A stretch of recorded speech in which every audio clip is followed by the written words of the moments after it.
It's like a droopy boob. Let it be known that the microphone is like a droopy boob. It's heavy and pendulous. Okay, well. Actually, I'm showing a lot of cleavage today. I'm the only one here. It's fine. All right, so. That's it. That's the show. That's a way to open the gate.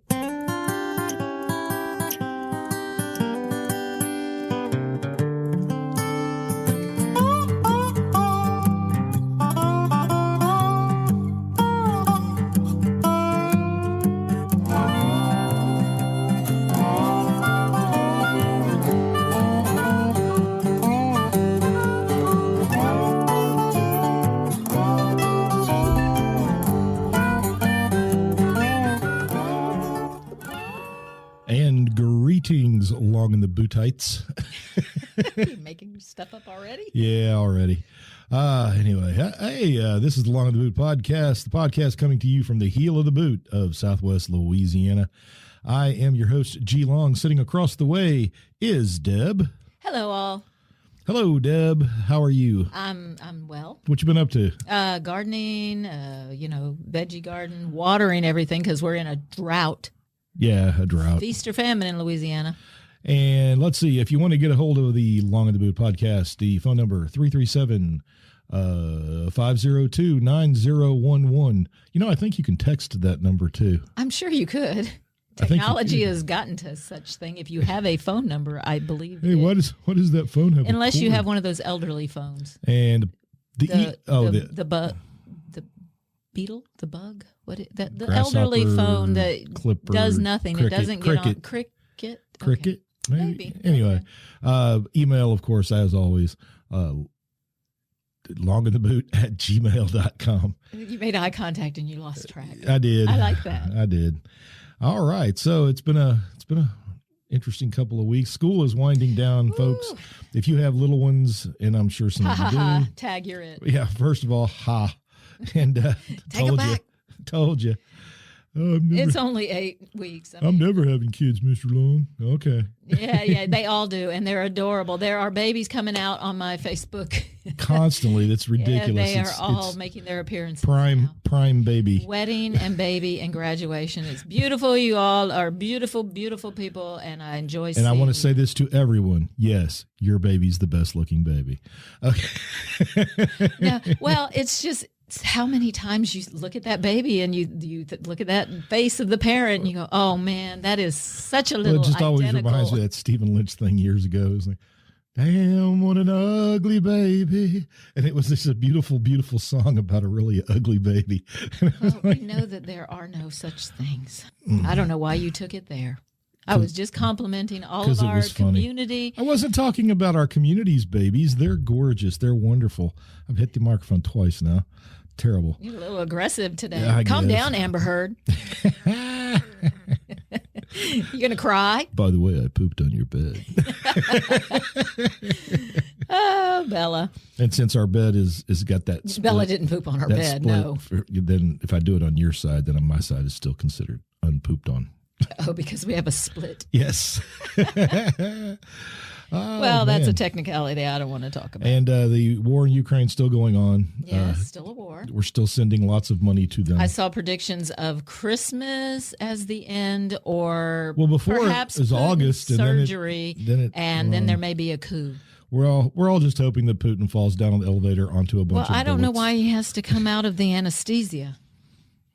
Well, he doesn't have to. Well, that's my point. So we'll see where that goes. Hint. Yeah, we'll see where that goes. I don't know. I'm not making any suggestions. Nobody hears me. Anyway, if you're wondering why your highways are falling apart and stuff, well, gosh darn it, it's for freedom.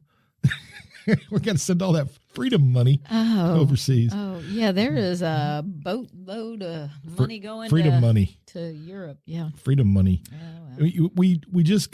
We've sent. I just want to point out that we've sent billions with a B, billions of dollars already.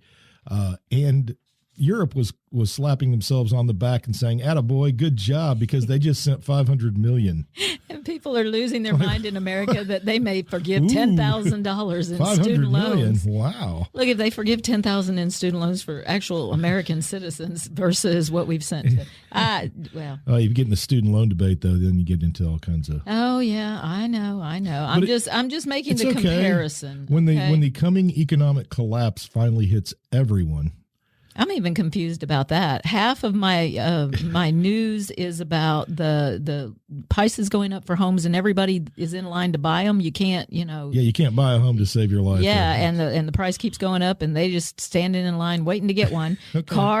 Car prices risen 30% or some crap like that. And they're hurrying now to buy them before the interest rate goes up because, as we know, what's the problem? Nothing. Oh. Don't. It's okay. Keep going. Okay.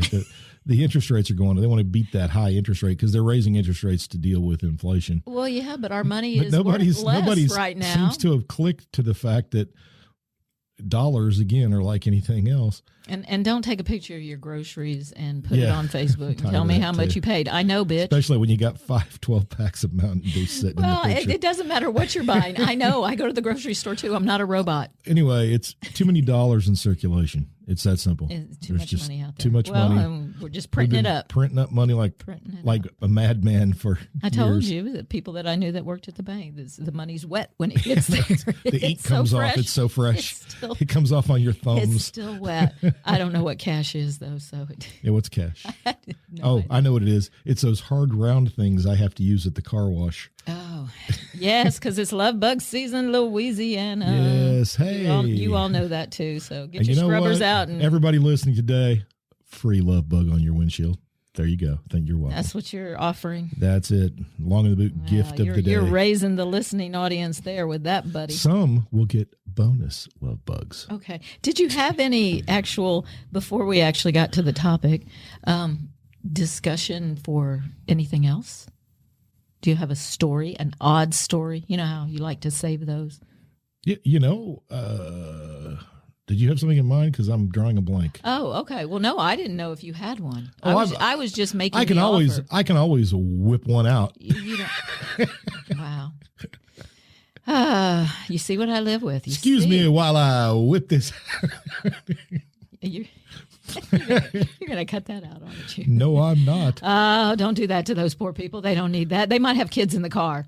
They're adorable kids. They might have. There's been all kinds of weird stories. It's the problem is making fun of government used to be so much easier. Oh, yeah. Because now it's so ridiculous. Now it is ridiculous. And that was my point. Actually, I'll come back to where I was because we got off track. Imagine that. About the idea that my news is conflicted. I don't know if we're all going broke and we can't afford to live, or if we're all just out buying everything. Maybe everybody's just charging everything. Just running up the credit cards. That's happening. Because if they can forgive student loans, can't they just forgive credit card debt? Yeah, I've seen that already. Yeah, the Great Reset. My mortgage identifies as a student loan. I saw that meme today. Actually, that was it. All right, I won't look at what I had on the internet. Oh. It was the shooting last night or yesterday, the grocery store. Well, I don't want to get too heavy in it. No, I don't either. I just want to take it to one point, which is the fact that the 18-year-old. The irate 18-year-old's manifesto. Yeah, he has a manifesto, and it seems to be growing. The news stories can't settle on which it is. Seemed to be like a third of his manifesto was nothing but memes. Yeah, that's what it says. That much of his manifesto was memes. So first time I saw it, he had an 80-page manifesto, and I'm like, wow, 80 pages. That's pretty good for an 18-year-old. Yeah. And then it was 120 pages. Yeah. And then it's 160 was the last count that I saw. Well, maybe they were finding more. Well, so when he does a meme and puts it in his manifesto, does he print a picture of the meme? I know. I'm sure the FBI printed pictures of them. Was this a bound? There is now a book of his memes, yes. So I want to know, I would then like to, in the near future, see all of the memes because I want to see his confirmation bias. What is it that he's really connecting with in society at 18? Well, he's clearly a racist. Yeah. Apparently that's really that was number one, yes. But it said, however, he had an extraordinary hatred for Jews. I'm like, yeah, but he didn't go attack a Jewish place. He attacked a maybe he thought in grocery sheer store. numbers he might just. I'm not know. offering this as a suggestion for shootings, although that's how it may sound. But if you're so well, if you acknowledge that, don't say it. If you're so, I don't know, lost that you feel the need to go shoot up a place, could you not do it where women and children and people are just going through No, I've got a suggestion even better. I think there are numbers to call. I think you should There take are a page, apps and there are phone numbers you can call to get help. Or take a page from the Vietnamese monks and just go on a street and set yourself on fire. Self-immolation is not the answer, people. Hey, man, it helps stop Can we the war, create baby. a meme? No. Well, the image did. Okay. It worked. We won't debate that. That's not. There is no debate. That's why we won't debate it. They were walking the walk, man. I got nothing but respect. Oh, I have nothing but respect, but it shouldn't have to come to that. And again, there are phone numbers. People pick up the hotline and call and get help because you know in your heart that it's not right. Well, that's true. And deep down, there has to be at least one moment where you go, maybe I shouldn't do this. How can I stop myself? But here's the thing. I guarantee you, on his social media, we're going to see all kinds of evidence that he was a psycho. Yes. And this is my question. We can find some guy who posts one random thing and we go, look at that. Oh, look at that. But the ones that consistently do it. Consistently posting weird and nobody does shit anything. And nothing. Well, because I guess their friends are with them or they just think they're not serious. I don't know. The one story I said, an unnamed spokesperson said that he followed basically the same pattern as the shooter in New Zealand years ago, the Christchurch shooting, where he basically live streamed it while doing it. Oh, yeah. And so I would imagine this guy saw that over and over again in the news because they kept talking about it. Because the information's out there. Yeah. And so anyway. All right. Way to bring it down, man. Well, no, it was just about the memes. It was about how memes really are a virus, and that we had that conversation. But he went and collected racist memes, which because right they there confirmed should say what something. he already thought, and so every time he'd see something like that, he'd go, "Yeah, that absolutely," and he'd post it or he'd hold on to it. If the Twitter thing goes through and Musk actually takes over Twitter and reforms how Twitter works, one of the big stories is that he's going to require that you basically have identification. So you can't be anonymous because it's so much easier. You won't be able to be anonymous. Yeah. You're really not anonymous now unless you do some things, go through some hassles. Yeah, but just to be an a-hole on a daily basis and bother a lot of people, you can still be anonymous and they won't come after you. Yeah, but until you do something major. But if everyone was identified, which is where we're headed. I'm not saying it's a good thing. I'm just saying what I see. If Twitter says, okay, you can only be on this platform if we know who you are, where you're, everything, basically everything. We need your stats. Right now, we know they have them, but they're not open about how much of our information they have. Oh, I'm not. I have no delusions about how much they have. No one should. Yeah. They know you. Yes. And if you don't believe me, just take your phone out and just chatter because we all know, and then chatter about some kind of product thing, and then see how fast you get commercials for it in your phone. We all know. We're living it too. Yeah, we're living the dream. Well, you know what? All people don't live those lives, though. No. Some people don't. Well, and this is what brought our topic to us from our last topic, which was the pirates and the kind of lives the pirates lived and why they lived those lives. And some of them chose to stick with that life, and others went on and went back and made themselves responsible citizens, and they acquired property and did stuff. But remember, what started the whole piracy thing was economic collapse. Exactly. Economic collapse. And so what happens, you get something extreme, you get a shift in society, and we saw that with the pirates. They went to work, they had to have work, and that was the work that was available. And we followed a rabbit hole. We took it to talking about the discussion of people who basically shun society and take off. Yeah, and so homeless obviously is a big topic, but that's not really where we ended up. We ended up with the term hobo. Yes, a hoboy. When I was growing up, hobos to me in my head were synonymous with bums, panhandlers. Yeah, or even carny people. But the hobos have a very long tradition, and they consider themselves completely separate. Oh, yeah. A bum drinks. A hobo works and wanders. And what I was surprised at when I thought about hobos is, and you start looking into it, and they've got a pretty long history. They really do, and it started really with the Civil War. The Civil War. The need was the rail system. So transportation. Well, first the Civil vital. War. What is it? You got all these people getting a paycheck. Government's paying their way. They're all working, trying to kill their fellow Americans. The ones that survive. And suddenly, war's over. Immediately what happens is the Army downsizes. Absolutely. You got to cut that payroll. And in the South, there was nothing. It was downsized by the war. So now you've got all these. But the war caused the rail system to upsize. You've got all these transients now. But at the very same time, railroad building skyrocketed across the country. Because now we've got products, we've got things had to be moved. We can't just keep doing the Chisholm Trail and moving, cattle to the Chicago area. And early on, they weren't hobos; they were railroad workers. They just followed the rails because that was their job. That was the life, and then it turned to agriculture. Right, and then eventually, what happened was you have these gigantic farms out, especially in the West. Yeah. And you got to have workers. And that was exactly what the hobos, they were hoe boys. That was the tool they used, a hoe. Yeah. So that's how they got that name. And so that's where the term hobo comes from. So when we're talking about hobos, we're not talking about the chronically homeless or anything like that. No, the mentally ill and no, and that's certainly not where it started. There may have been some mentally ill out there. It was a rough life. Some hobos chose the life, some didn't. Some it's by just because of initially, like you said, it was unemployment. Sure, you're going to follow the job. And hobo and tramp actually kind of go together. Those two terms, but tramp doesn't mean the same thing today that it meant then either. But yeah, hoboys. I know that sounds terrible, doesn't it? Well, that was the credo. The hobo's credo was the hobo works and wanders. HOE.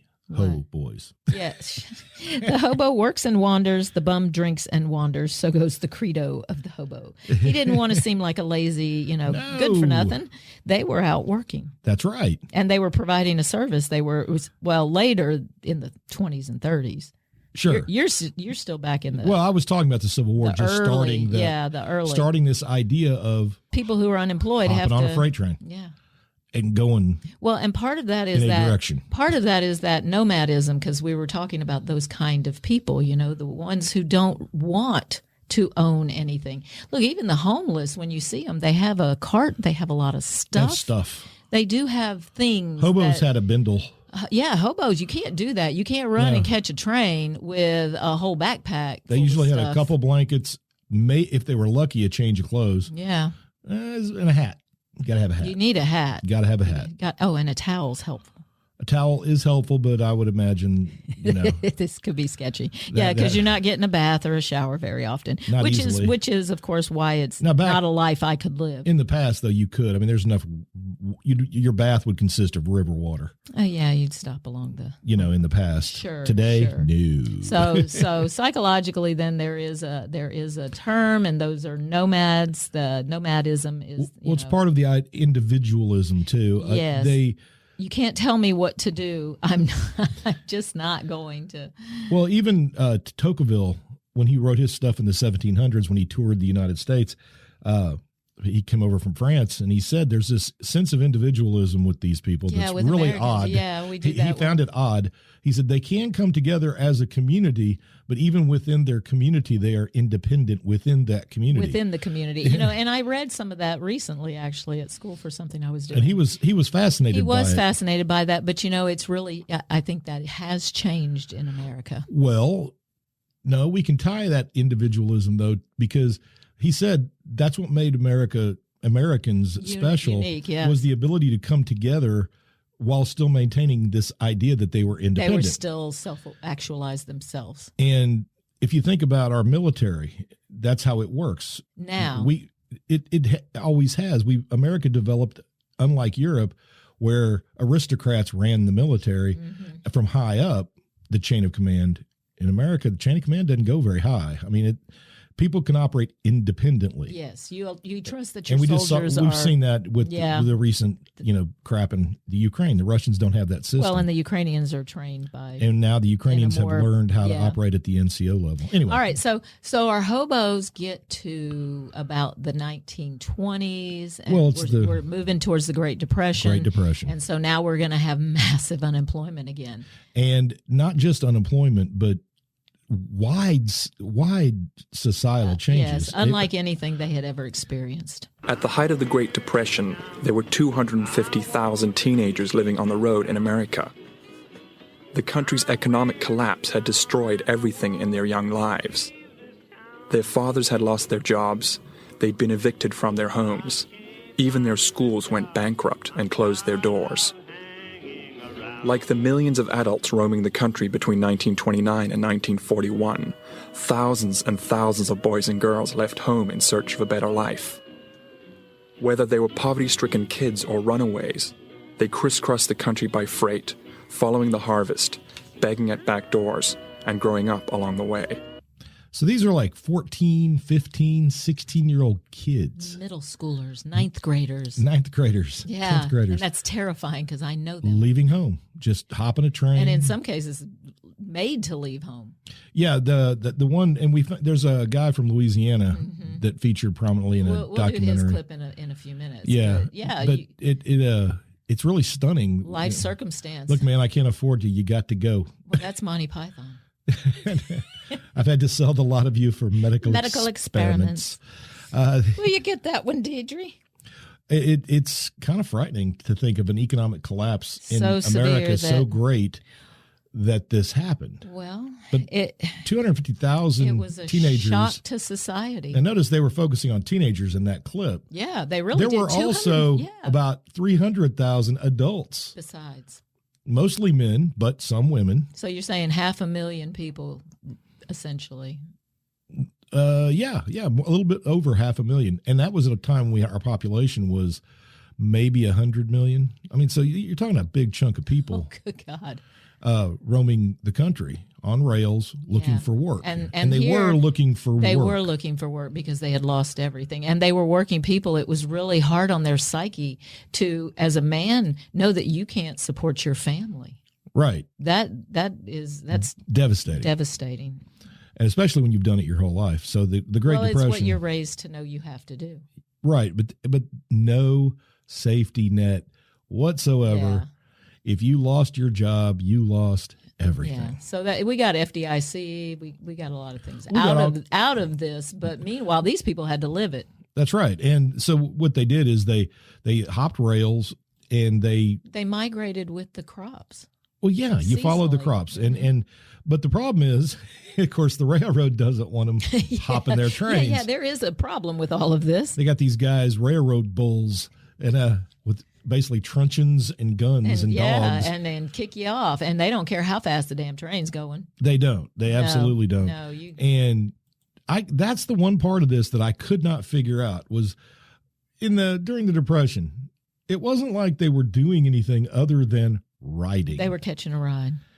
What was the problem? They weren't suing them. Nobody had a lawyer. I don't know. I tried to think of that, and I can't find anywhere where they really discussed what the negative side was for the rail company. Yeah, and the description of one of the descriptions of hobos, so many hobos in some places where they would just rise up out of the grass. Yeah, like at night, like they're on the Serengeti. Yeah, and all of it race towards the train. Everybody pops up like a meerkat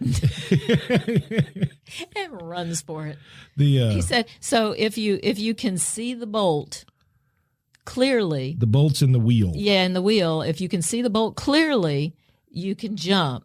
But if it's blurred, don't do it because you're not going to make it. That was, and these tips came from people who screwed up.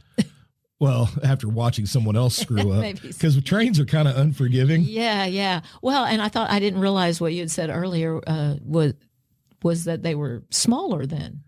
Well, they were lower. They weren't necessarily smaller width-wise. Yeah, but lower to the ground. But the rails or the steps that they had were much lower to the ground. Apparently, they've got them now in a lot of cases folded, or they grade the gravel on either side of the tracks so that you can't get basically ground level with the train. So it's hard being a modern hobo. Yeah, there's a lot of places like this. Now, it's not everywhere, but there's a lot of places where the grade, they've raised the grade with gravel high enough to where the floor of the train is actually over your head. And it's not wide enough next to the rails to run alongside the train.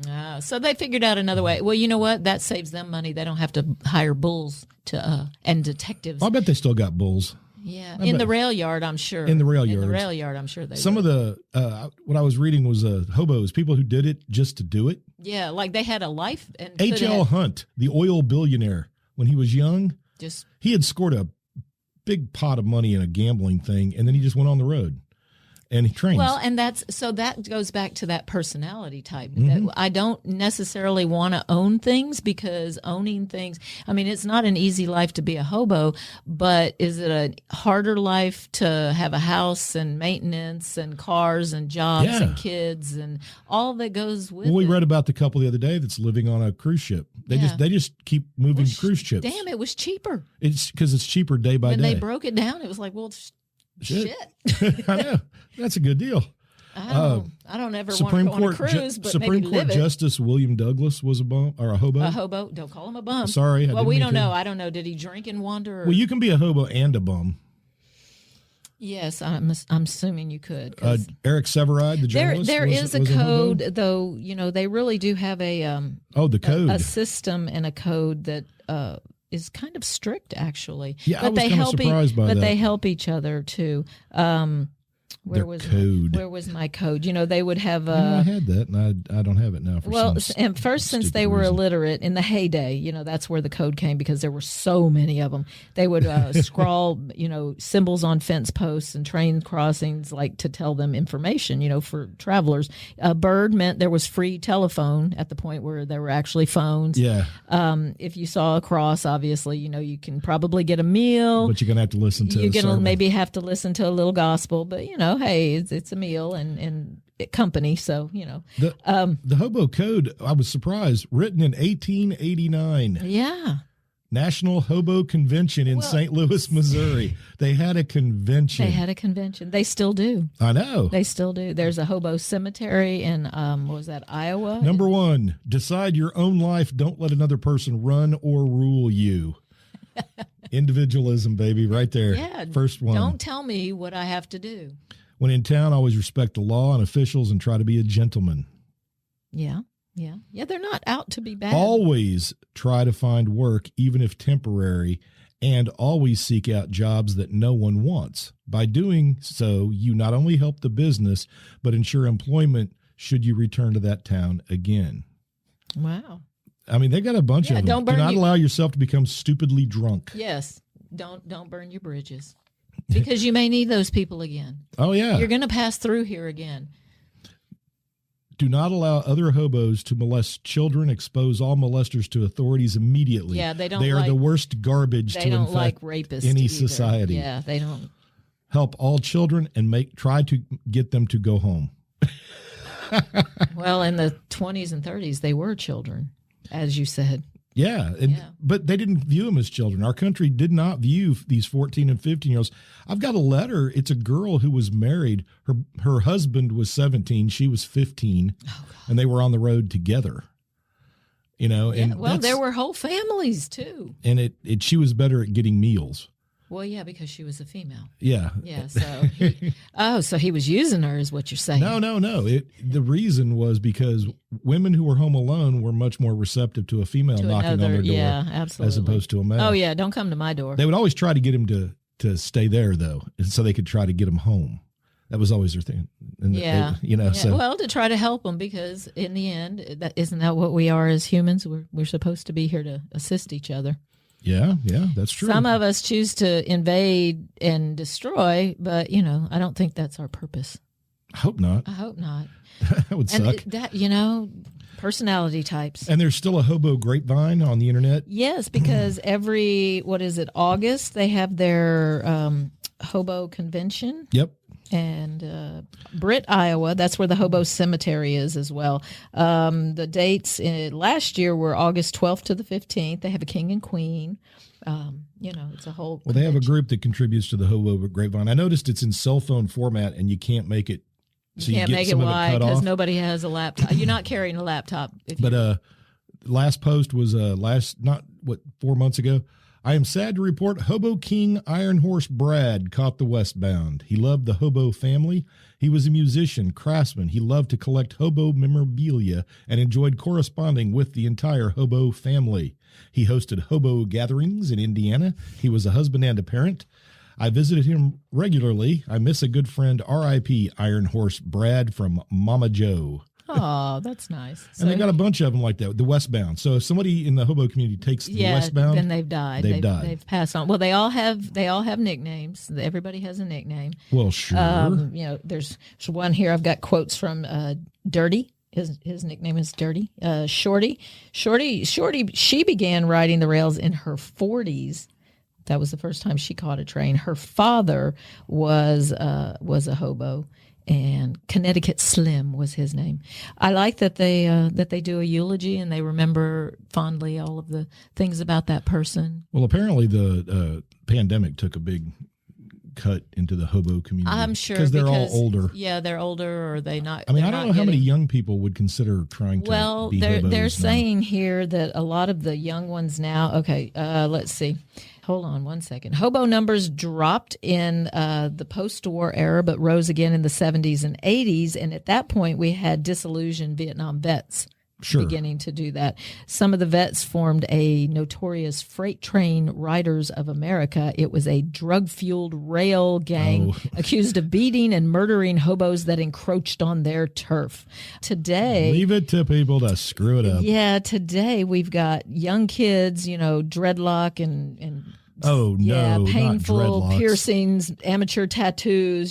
Today's modern hobo is generally on the fringe, drug addicts and more so kids, on the fringe. Yeah, more so. Except like cars. the guy we saw yesterday. And cars, yeah. Because in the Depression, most people didn't own a car. Yeah, but you can't afford the gas today. And nobody picks up a hitchhiker anymore. I mean, in the 70s, hitchhiking was part of hoboing. They would do that from time to time. If they couldn't get a train, they'd hitchhike, and people picked them up. There was a picture of a film of like 8 people, all maybe 100 feet apart, all standing on the side of the highway hitchhiking. Like, who do you stop to pick up? Which one? Oh, he's cute. Pull over, get him. Yeah, I know. That'd be kind of weird. It was kind of weird. Like, how long did you stand there? Did they all walk in unison? Yeah, because wouldn't they all start running for the vehicle? Well, because you can't just stand there. If there are that many of you, you're not going to get picked up. So how long do you wait, or do you all walk? You pull across the road from them at about an equal point, and then first one to the car gets in, the rest of them have to go. There you go. Is it like clowns? Can we all get in? Will we fit? Well, how many hobos can you get in a van? I was thinking about that. They encourage kids now, like at Halloween, not to dress as hobos. Why? They say it's insulting to hobos. Is it? I guess. I mean, not to me. Well, I would just, okay, whatever. I don't even have a comment for that. I'm just saying, because I would just remember reading about it where hobos, it's basically you're making fun of the homeless. And I'm like, yeah, but they're not the same. But they're not the same. It's we're a making misunderstanding a differentiation. of. This is what we're doing. We're informing the public. Yeah, they're not the same. They're not the same. Although you can still find hobo. You can still find hobo jungles. Jungles are little campsites. The little camps, yeah. And I was reading about how the jungles were set up and where they would set them up. I know you do because, of course, homeless do that too. So they're taking their if they're near the tracks, they're likely hobos. Cultural appropriation. If they're near the tracks, they're likely hobos. Yeah, okay. And not homeless encampments. Although you could sort of say they're both. But anyway, what I was reading was they set these jungles up in places where the train had to slow down tremendously. Oh, so that'd be the place you could hop on. That'd be the place to hop on. Yeah, and that's where you want to And usually live. it was just coming in or just out of a city. Sure. And it would be near the railroad yards and hopefully near water. That was always the thing. Yeah, because, life grows up around water. Right. So when they clean out these hobo camps, it's kind of a... Yeah. They're cleaning out homeless camps, but some of those homeless are just hobos. and they probably are riding around looking for work. Yeah. So there is a difference. Yeah, there is a difference, and even today, I'm sure there's still. What I found a number actually, it was about 2,000. Oh, that's nothing. No, yeah, comparatively to the past, that's nothing. But it was, or was it about 2,000 who are temporary? Here we go. Very few people ride the rails full time nowadays. ABC said in 2000, the president of the National Hobo Association, because you got to have a president, put the figure at 20 to 30, allowing that there are another 2,000 who ride part time for recreation. Well, we saw that guy in the documentary. 72. Guitar Whitey. Yeah, he was out. He's still out doing his thing. He was talking about living at home, with his wife, and they're like, "Where's Bob?" And she's like, "Oh, he's traveling." Well, how does he travel? By train. And he goes, and they think it's passenger train. Yeah, but he's right. And you see him climbing on the train and getting a ride. Yeah. And then just standing there watching the scenery go by. And as they go, he's got Mexicans in the fields doing the migrant work that they used to do, and everybody waves at him. Well, let's not get too far off from that migrant worker thing, though, because that's one of those things I discovered about my dad. When my dad his family? Well, when he went into the military, it said occupation, and I looked, and it said crop picker. Mm-hmm. And I was like, well, that's odd. And then I found out from my dad later that, in fact, until his father got a job working for GM, that the family were crop pickers. Yeah. Oh, yeah. That's I had what a teacher they did. who they moved around and they were migrants. He was there in Missouri, but it was itinerant work. People lost jobs. There wasn't like any kind of unemployment. Yeah, you had to fallbacks. Quickly find work doing something. Your community, your church, or you went on the road and you made a way for yourself. In the documentary we watched too, when they did a little summary of all the people, almost everyone ended up in the military. Yeah, well, because this was Depression, and World War II is coming. Yeah. Right, and World War II is going to lift the entire country out of the Depression. Play that little clip from that little guy from Louisiana. The first one. The one whose daddy kicked him out. That was sad. It was sad. He hurt me. I felt so much for him. I wanted to stay home and fight that poverty with the family. But my father told me I had to leave. It was very hurting, very badly, but he meant I had to go. I didn't have it in my mind to leave until he told me, go fend for yourself. I cannot afford to have you around any longer. I mean, yeah. Can you imagine? Just you got to go, but I don't have a job anymore. I can't feed you. I'm not old enough, and I'm not one to watch you starve to death. But he did go fend for himself. He did. He got on the. All of the interviews. That was the one thing I took away from that. All of those people, including the woman, she was delightful. She was excited about her life. Her daddy beat her for cursing, and she said, "I do a man's work. I can." She had a friend who was going off to see her man to get married. No, she was going off to Washington to pick crops. In Washington State. She had a male that she had a boyfriend that she was going with. Yeah, but this woman, and now she's in her 60s maybe when they were interviewing her. When they interviewed her, no, she was probably in her. You think? Yeah. Well, she was just smiling the whole time though. Yeah, that's true. She was very almost reminiscent about her time as a hobo. Well, she was also very careful. You could tell that she talked about how the friend that she left with eventually ended up pregnant. Yeah, and then she had to go. No, she was.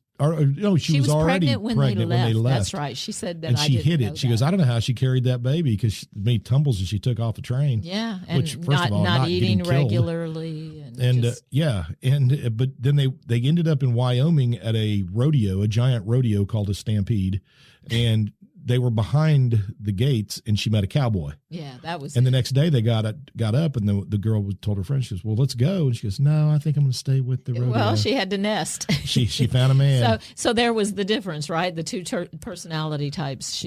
But it's sad to think that for a woman that was it. That was the only way out was to latch onto a man. She said she wasn't going to get beaten again. Right. Yeah, and she did the work of a man her whole life, and she felt like she could. And she got out of situations where she might have gotten raped. She made it a point of always escaping before. Yeah. Somehow she had an intuition she knew about what it. Was safe and not. But when I was reading about female hobos, the big thing was, much like in piracy, most of them looked like boys.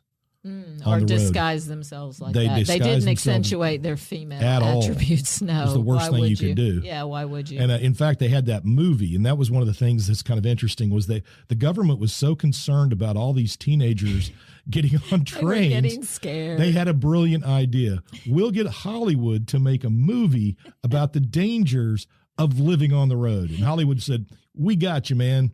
And so in 1933, they had this movie called Wild Boys of the Road Yeah, I've got that came one. out. And unfortunately for the government, Hollywood decided to, make it kind of glamorous. Yes. And Well, maybe that's. and also dangerous. You already had some legend behind it anyway. You had the John Henry, you had the building of the railroad, In the and the poster, people even involved. you've got this kid on the side of the train, and he's got the hand of a girl. He's pulling up, and they look so adventurous. Adventure, exactly. So romantic. And of course, the girl at one point gets raped.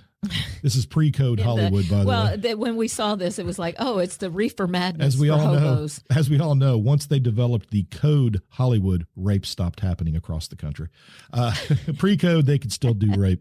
See, Anyway, Hollywood loves that. Reefer madness terrifies you to smoke pot. well, what it did is it made kids want to go on the Yeah, road. that they glamorized it. Well, and you had the music and the lore. I mean, there was a lore to it, no different than cowboys and pirates and Oh, yeah. a lot of music, One a whole evening lot of as music. The sun came down in the morning. And you think about a harmonica, that's a perfect hobo instrument. Absolutely. Because you don't have, it weighs nothing. But really, the father of country music, Jimmy Rogers, he was a hobo. He had along the water tank, waiting for a train. So his daddy was a section foreman on the Mobile and Ohio Railroad. So Rogers worked as a water boy There on you the go. M&O when he was 14. His coworkers were African Americans, and they schooled him in the blues, and they taught him how to play a banjo and a guitar. There you go. So the lessons he learned while doing that. Now he couldn't continue the job as he got You know older. what? If you're living on the road, though, and you got a guitar, I bet you can get a meal. I'll bet you can get a meal. He and probably maybe not a date. Well, they'd be like a minstrel. Well, he was physically frail and sickly.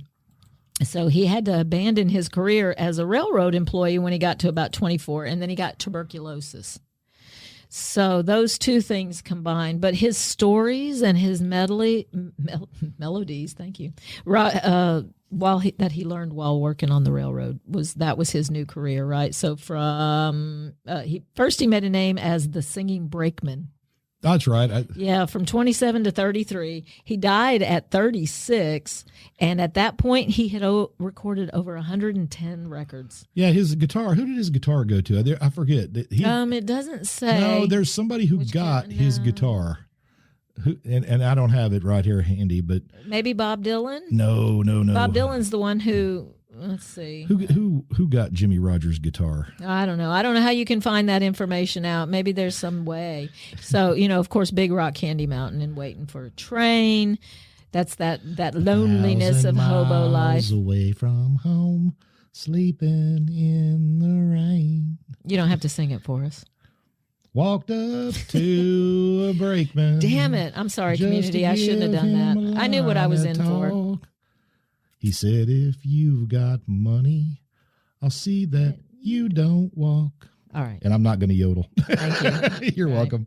So when Bob Dylan, when he was inducted into the Country Music Hall of Fame, Bob Dylan said that Rogers was a performer of force without precedent, with a sound as lonesome and mystical as it was dynamic. And he gives hope to the vanquished and humility to the mighty. There you go. He gave his guitar, his widow gave his guitar to Ernest Tubb. Oh, The okay. Wabash Cannonball. No doubt. No doubt. I like that. So there you go. All right.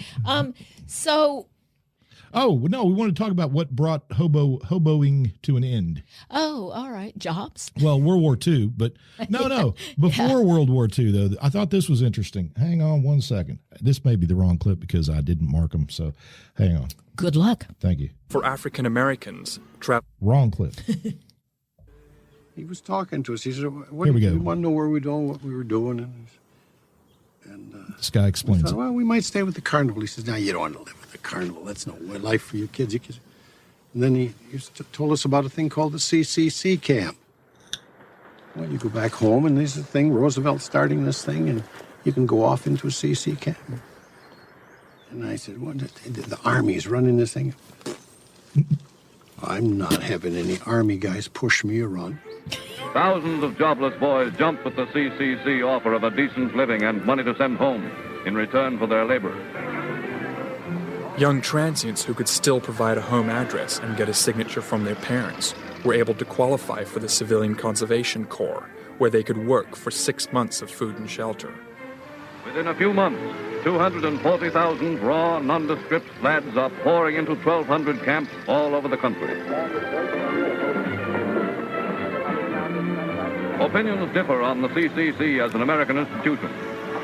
Some point with alarm to its huge drain on the federal treasury. Some fear it as a potential New Deal fascist army. But there is no debate on the value of the job the CCC boys have done to date for their country and for themselves. So the CCC, the Civilian Conservation Corps, It's the safety net. was created by Roosevelt in the New Deal, and it put all these kids to work, 250,000. Building this country. Building parks, many parks that are still in existence. And in some places, the cabins that they put up are still being used. They totally revamped the country. They created walking trails all over the country. How progressive, not fascist at all. But here's the thing. This is always something that's fascinated me, and it kind of ties hoboism into World War II, besides the Depression, is these men, these young boys who were 15, 16, 17, 18 years old, all go and live with people from all over the country together in the same big giant barracks, right? 3 or 4 years later, they're going to be doing that again. But now they have the experience of all the problems that could have existed when all these people were brought together in these camps. They learned how to solve these problems so that later when they all had to go in the Army, and they all had and experience. Be a unit, be a when you watch cohesive- when you read Band of Brothers, almost all of them had worked in CCC camps.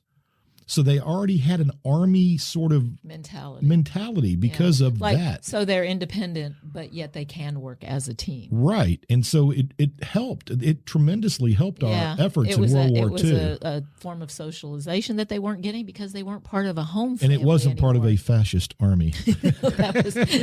that was crazy. But look, the fears were still the same. We're hearing the same shit now.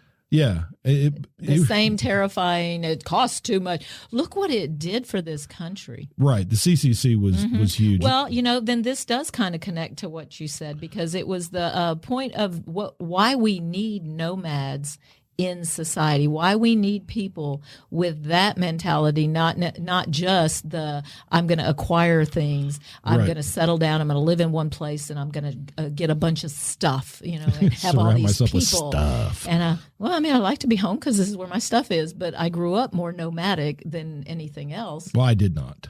No, you were a routine and in one place, and I moved just constantly until we got here. And for a while, it was difficult to live in one place for a very long time and not. Why do we need nomads, Deb? No, I wasn't going to go off on a tangent. No, you were talking about it. Yeah, that was it. So we need people who know how to be self-sufficient. Full-time nomads know how to do many things. They become experts at acquiring things they need without using money. They barter and trade their services, goods, and skills. They have so many survival skills that they're valuable people to have in society. Makes sense. Nomads bring us back to our roots of self-sufficiency, trade, and simple survival. Individualism. So this guy, Ben Saunders, is a polar explorer, okay? He was the youngest person ever to ski solo to the North Pole, and he ponders this nomadic idea. He says these people who see a mountain and I got to conquer that. I got to climb that. For nothing, you're not getting, it's not like pirates, you're not like getting booty and bringing something back. There's no gold or silver. It's just the feeling that goes with conquering that mountain. So he says, philosophically, does the constant supply of information steal our ability to imagine or replace our dreams of achieving After all, if it is being done somewhere by someone and we can participate virtually, then why leave the house? Well, that would be perfect for the people in control. Yes, and I think that's his point, is that we've got to have people who say, I want to go out and do. Well, nomadism is growing too, where people just chuck everything and head out. They and I think it's always, but that's the point. Like, what percentages? Because I think this has always been. I think it's growing now. I think that we have such an overabundance of input because we've had such a shift in society recently in the last 2 years. Something has to give. You can't just keep stuffing people full of information and not have something give. And from what I understand, out west, you have these giant encampments out in the desert that are they're not exactly organized, yet they have rules. It's very similar to hoboism, but it's nomadism. And it's people who will get a van, they'll convert it to where they can what we keep talking and about? They go to the desert because the desert, no rain. You don't have to worry about rain too much. And as long as you're close to a city, and these people work together. They they travel to the same places. They work together for survival. Right. And so many of them will go take jobs like at a restaurant washing dishes. But they don't stay. Because fast food restaurants have made nomadism easier. Yeah. Because they'll always hire some guy to come in and wash dishes. Yeah, clean the floors overnight and stuff like all that. All kinds of stuff. And it's becoming a thing. Are they like contract labor then? They don't actually work? I would imagine most of them probably just get paid cash. Or just get paid cash, yeah. Because we don't need to bring no government. Well, that would benefit both. If there's no paper record and they fall down and get hurt, you just shove them out the back door and say, prove it. That's true. But I like his point. He says you've got to understand that there's something in man, right, that is a challenge, and we like that struggle. But modern life and this little device in front of all of us with everything has shifted our conscious. And I think I keep going back to when they shut us down in the pandemic and we saw, it snapped us a little bit. We can do this. Yeah, but no, it's not healthy. No, it's not healthy at all. It's not healthy. It's not good. And everybody griping that nobody wants to go to work. Well, nobody wants to go to school either. No, we've got a lot of reluctant learners out there. Yeah, I'm telling you, if you're depending on you, thank God it's about to end. Look, teenagers that went through the pandemic in their formative, 9th, 10th, 11th, and 12th grade year. No, I think it's like 7th and 8th graders. I think that's the period, 7th, 8th, and 9th. If you were in those But the point is, those kids don't want to go to school anymore. No, they do not. And I'm hoping that year off jacked them up, man. I'm hoping that shifts when we get, a couple years down the line. They want to go and socialize, don't get me wrong. But they've got the device. But they don't want to do anything, and they think. Well, no, they're independent. They want to do what they want to do because for a year. But what they want to do is just sit and look at little 15-second videos all day. Okay. I'm not gonna bring down all the parents. Maybe kids of those age. Maybe kids should hit the road. Because, tell you what, I'm going to go ahead and offer this advice. If you're 15, 16 years old and you're a little feeling down, you go hop a freight train. And your parents are griping about how expensive it is to get you to practice. Get yourself a bindle. You need to go and put it on a stick. Fend for yourself. And head on out. By the way, bindle, it's cloth wrapped around your personal items. Well, they all know what it looks like. Yeah, everybody's seen it. If they had a backpack, they would use or if you dressed as a hobo for Halloween. Yeah, you knew what a bindle was. They would use backpacks now, just not filled with everything. When I was dressed as a hobo as a young person, I had a pillowcase. Yeah, I had a pillowcase on a stick, and that's where they put the candy. And I, did the burnt cork. Yeah, for the on beard. Your face to get and you I had a little I had a little derby hat with a tear in it. Oh yeah, it was a great. Oh, I would have loved you more if I. I was a great bum. Or hobo. No, I tried to always do scary stuff. Being a Halloween baby, it was a big deal. Yeah. Well, it would be. It was a very big deal. And you know what? I was independent, and nobody came trick or treating with me after the age of like 6. Yeah, parents didn't used to go. No, kids were just I went loose. with a little group, and we all just terrorize that neighborhood. It was terrifying. For adults, it must have been terrifying to see all those kids running every which way. I don't know. I think they enjoyed it, and it was free. They were sipping their martinis, and we That's were true. trick-or-treating. Oh, it was the 70s. They were. Yeah, it was. They were at the key party. Oh, yeah. It was always those weird people in your neighborhood, though, the ones that would, like, they didn't have kids of their own, but they'd build a haunted house, and it always seemed everybody sketchy. over there. Yeah. I don't know. Well, you got those neighborhood people. Everybody's personality. We just have little roles to fill, and some people are like people magnets, and they have everybody, and But they anyway, know everybody. if you've always thought that hobos were bums, they're not. They're hobos. They're ho boys. Is that and what we they're, learned? They're looking for work. Give them a job. Give them a job. Don't be scared. I just thought it was interesting. I actually came away from the research, With the more rabbit respect, hole, yeah. with a lot more respect for hobos. I learned especially a lot. after watching the documentary. Yes. Which is hard to find. You can, And we paid for it. Yeah, I actually paid haven't for it. paid for it. But it was really interesting because almost all of these men are World War II veterans. Yeah. So you look at that old man, and you might say, well, he's a World War II veteran. But if you dig just scratch that surface just a little bit. What else He is was a he? 15, 16-year-old kid Riding the traveling the rails. country with no visible means of support. You think about 15-year-old kids today doing that. Right? Man, I don't know that I could have done it when I was 25. I mean, honestly, I have to have a bath. I told you. well, I'm we not, have I'm not we hoboing. have such a safety net in this country Yeah. now. If you're willing to take advantage of it, it is there. You don't have to be a hobo. You don't have to be homeless So, either. no, you don't have There to. Be. is help. I told you earlier, there is hotlines for everything There is help. or an app if you have a phone.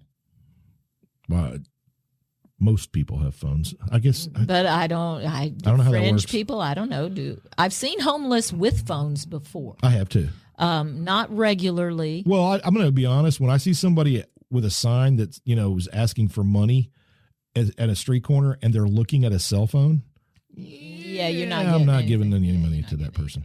And I've seen it. Yeah. I've seen it. I seen it. And I just thought it was the weirdest kind of weird dichotomy ever. Well, humans are strange. I think that's really what we I learned. can speak to anybody in the world with this device, but I have no money. What? How's that work? You pay your bill. Where did Yeah, I know. you have a bank account? But look, I'm saying that now we keep reading these stories about how, umpteen million Americans have quit their jobs. How are they getting money? But yet again, in the press, everybody's spending, everybody's buying. We're still getting stuff. I know things can be slow, but manufacturing here, we're going to start picking that back up. We're going back to the 70s. I folks. think, we are in the 70s again. No Yes. question. I really enjoyed that time. The interest rates up and the Except when stock Elvis market's died. down, and you're going to get mugged if you go downtown. When Elvis died, that was no bueno in the 70s. Oh, yeah, my mom was wrecked. Yeah. And I was like, Elvis, eh. Yeah. We had our R&B record store in Macon, Georgia at the time, and we sold rhythm and blues and soul. We sold a crap ton of Elvis. My dad ordered so much Elvis when he died, and they bought the shit out of it. There you go. Black and white, crossed all boundaries. Well, we had Mr. Rutledge, the yes. teacher. He was in a band in the 70s in Houston, was about to hit it big with a cover of a Elvis Presley song, and like just a couple of days before that was supposed to come out and be in radio airplay across the country or the South anyway, Elvis died. So they didn't want to play a cover. That would have been considered that would have insulting. been disrespectful. To Elvis. So yeah, that was Such his big bad chance. Timing, man. Yeah. Timing is everything. Oh, and then he had to be a teacher. He was a good teacher. No, and he was a good musician. And he was a great musician, and he's a great guy. He really was a great guy. He was my mentor teacher. Wait, I don't think he's passed. He is a great guy. Oh, yeah, no, I was just saying that he used to be a great guy, and now he's mean. I don't know what he's become now. No, he's a sweet guy, and his kid's great too. Yeah, absolutely. And Skylar, if you're listening. I don't know if you, are you naming people? I am. If you're listening, hello. If not, doesn't matter. There you go. Tell your daddy hello. Well, you can say hello to him too. It wouldn't matter. Sure. There you go. He's always All right. Mr. Rutledge. So, Still, I'm like, people in our personalities, we have learned that we are very different and yet all the same. And that hobos were actually a much more involved. Well, it was a big part of our Well, it's an entire country subculture. Yes, and still apparently going on. Yeah, and so I think that's pretty cool. You know what it reminded me of? You remember that time we were on a road trip and we listened to that NPR thing where we thought it was a joke for the longest time, but it was the beards and the no beards, the Santas, and their little subculture. Oh, that was great. That was just, I really did think another it was a joke. crazy Yeah, thing. maybe we need to do an episode. Well, about let's that wait until toward maybe Christmas. Christmas. November-ish. Yeah, maybe so. Okay. We're still working on a Cage, Summer of Cage. Caged Heat. It's not Nick Cage, but apparently his movie's not streamable yet, and I don't want to go to the theater. So no, because then we have to leave home and be with other people. I am not a hobo. I am not riding a rail. Thank you very much. No, there's no bathtubs. I'm not riding any shit that doesn't have a bathtub. Say, I do like a shower. Hygiene. Hygiene is It's everything. not hygienic. But yeah. So anyway, again, if you want adventure and you want to see the country, though, hop a train. Well, there is one in Texas, and I'd like to go ride that. I keep sending I don't think you, that's for hobos. No, it's not for hobos. It's for people who can afford to pay. And I keep sending you the link, and I think you keep ignoring it. But now that we've done this episode, I think we need to do it. I'm not ignoring it that you know of. I'll eventually get you. He usually ends up doing what I ask. It just takes a while. Batters me down into submission. I do not nag you. Just stop that. These people know she's better than nagging that. now. You can't even tell. I'm very subtle about my stuff. See there?